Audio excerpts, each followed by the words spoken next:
Ce que Dieu attend de nous, c'est que nous fassions le meilleur. C'est que nous relevions les défis qui sont devant nous. C'est que nous abordions les choses du bon côté. Mais est-ce que Caïn a écouté ce que Dieu lui a dit?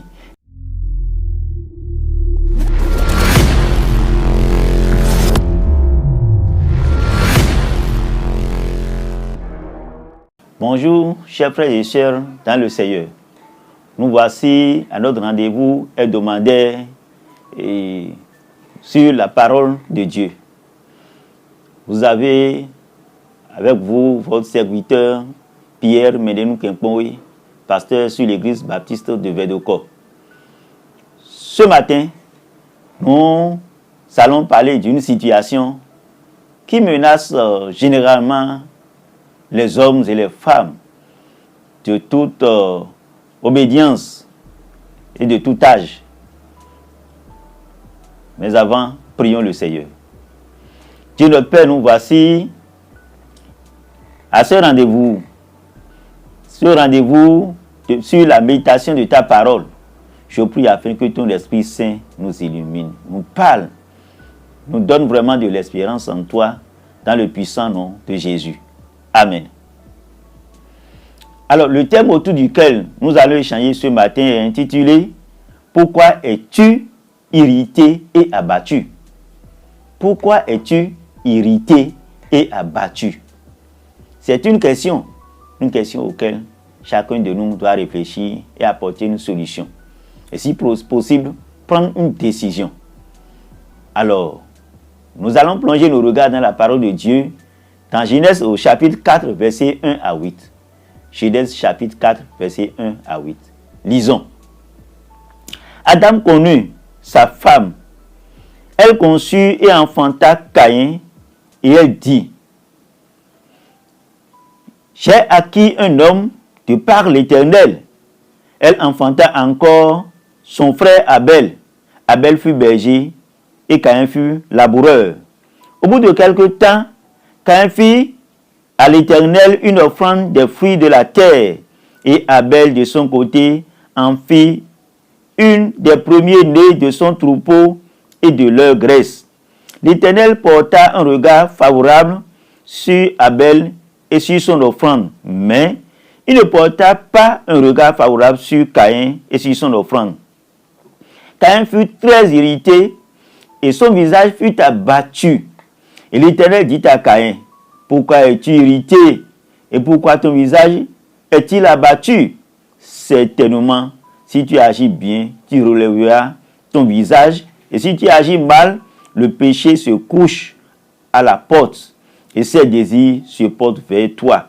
Mais toi, domine sur lui. » Cependant, Caïn adressa la parole à son frère Abel, mais comme il était dans les champs, Caïn se jeta sur son frère Abel et le tua. Que Dieu bénisse sa parole. Bien-aimés et chers frères et sœurs dans le Seigneur, il y a plusieurs hommes et femmes très irrités et abattus aujourd'hui parce qu'ils sont très surchargés par le poids du travail. Ils sont très surchargés par la pression des clients. D'autres sont surchargés à cause de la pression de leur patron sur eux. Ici, dans notre unité de test, bien-aimés et chers frères et sœurs dans le Seigneur, c'est une situation un peu complexe parce qu'il est question d'une situation entre deux frères de même père et de même mère. L'offrande de l'un a été favorablement accueillie et l'offrande de l'autre est rejetée. Mais voyez ce que cette situation a créé entre les deux frères. Ce qui est bien, c'est que Dieu prend toujours le soin de nous avertir. Mais malheureusement, l'homme n'est pas toujours prêt à écouter et à prendre en compte les avertissements de Dieu. Dieu a accepté l'offrande d'Abel, mais il a rejeté l'offrande de son frère aîné, Caïn. Mais cela a créé une frustration dans la vie de ce grand frère, de ce frère aîné. Mais cette frustration, qui l'a si irrité, qui l'a rendu soucieux, qui a fait qu'il est devenu abattu, le Seigneur lui a dit que s'il prend conscience, il peut relever le défi. Ce que Dieu attend de nous, c'est que nous fassions le meilleur. C'est que nous relevions les défis qui sont devant nous. C'est que nous abordions les choses du bon côté. Mais est-ce que Caïn a écouté ce que Dieu lui a dit? Est-ce que souvent nous écoutons ce que Dieu nous dit? Est-ce que souvent nous écoutons les avertissements?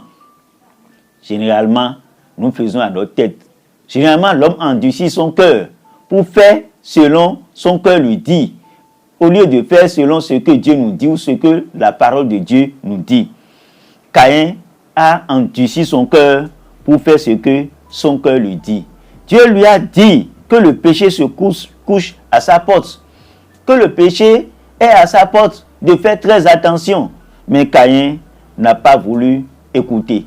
Et généralement, c'est la jalousie et la haine qui se cachent dans ses irritations, qui se cachent dans ses comportements.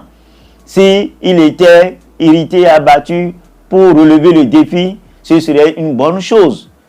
Mais pourquoi être irrité et abattu pour des pensées qui ne glorifient pas Dieu? Des pensées malsaines qui le tourmentent. C'était triste. Il a endurci son cœur et il a évolué dans sa voie. Mon frère, ma soeur dans le Seigneur, j'aimerais te dire que Dieu te voit. Dieu te connaît. Dieu sait pourquoi tu es irrité. Dieu sait pourquoi tu es abattu. Dieu sait pourquoi tu es abattu, pourquoi tu es irrité. Si tu es irrité et abattu pour la bonne cause, et il n'y a pas derrière ça des pensées malsaines, Dieu le sait. Mon frère, le Saint-Esprit te connaît ton cœur. Rentre en toi-même et fais un examen de conscience. Pourquoi es-tu triste et pourquoi es-tu abattu? Est-ce que c'est parce que ton frère est revenu à la maison? C'est parce que ton frère est en train d'émerger? Est-ce que c'est parce que tu vois ton frère en train de réussir? Ou bien est-ce que tu vois ton frère en train de connaître un échec, en train de traverser une situation de crise? Ton prochain peut être en train de connaître des difficultés, des épreuves dans sa vie, et tu seras triste et abattu pour ça. Et là, l'esprit, l'intention, c'est comment l'assister, le consoler, l'encourager à se relever. Mais lorsque ton frère est en train de connaître du succès et bizarrement cela te crée de tristesse, alors quel est l'esprit qui t'anime? D'autres sont abattus parce qu'ils ne sont pas prêts à aller annoncer la parole pour que des gens, des hommes et des femmes se repentent de leurs péchés pour venir à Christ. Nous avons vu le cas de Jonas qui était abattu, qui n'était pas prêt à aller dans la direction que Dieu lui a montrée. Mon frère, ma soeur dans le Seigneur, peut-être que toi aussi tu es triste et abattu maintenant parce que tu as peur de la mission. Tu as peur de répondre à l'appel de Dieu. Tu as peur de rentrer dans le champ missionnaire. Tu as peur de t'engager. Mais tu sais bien que Dieu peut t'utiliser. Mais qu'est-ce qui te retient? Tu as peut-être peur de tes leaders qui sont là. Il y a d'autres qui ont peur de l'échec. Il y a d'autres qui ont peur de l'échec. Pourquoi es-tu triste et abattu, mon frère et ma soeur dans le Seigneur? Il y a d'autres qui sont tristes et abattus parce qu'ils traversent d'énormes difficultés. Nous avons vu le cas de Jacob. Jacob qui était triste et abattu parce que ses enfants ont vendu, ont livré son fils qu'il aime beaucoup. Bien-aimés frères et sœurs dans le Seigneur, nous avons vu Marie qui était abattue parce que son fils a été livré. Son fils a été livré, battu, crucifié. Mon frère, ma soeur dans le Seigneur, pourquoi es-tu triste et abattu?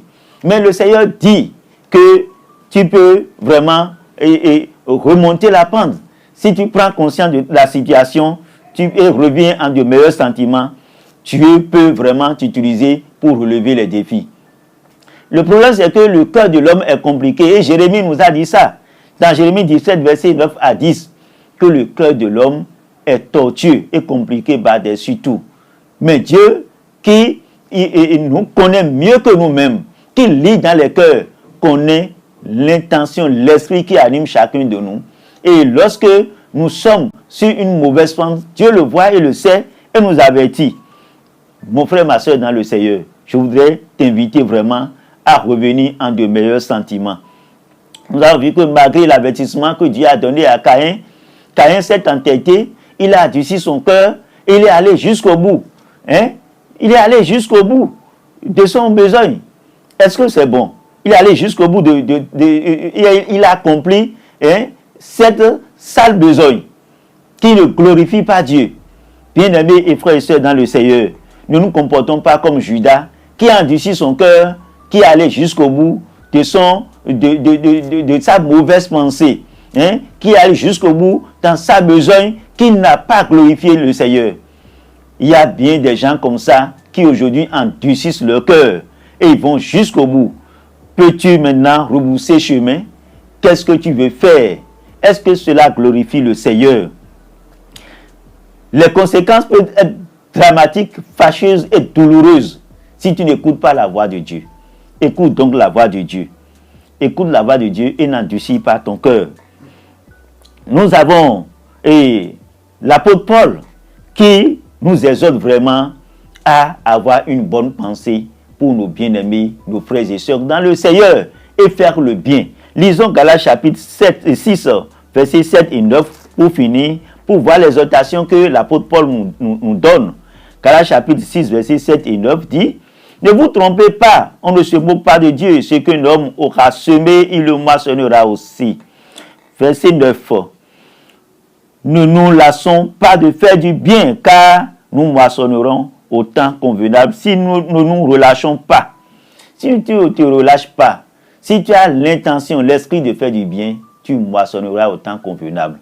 Pourquoi es-tu triste et abattu? Mon frère, ma soeur dans le Seigneur, répands-toi, écoute la voix de Dieu. Le Seigneur t'éclairera. Que Dieu te bénisse. Amen. Prions le Seigneur.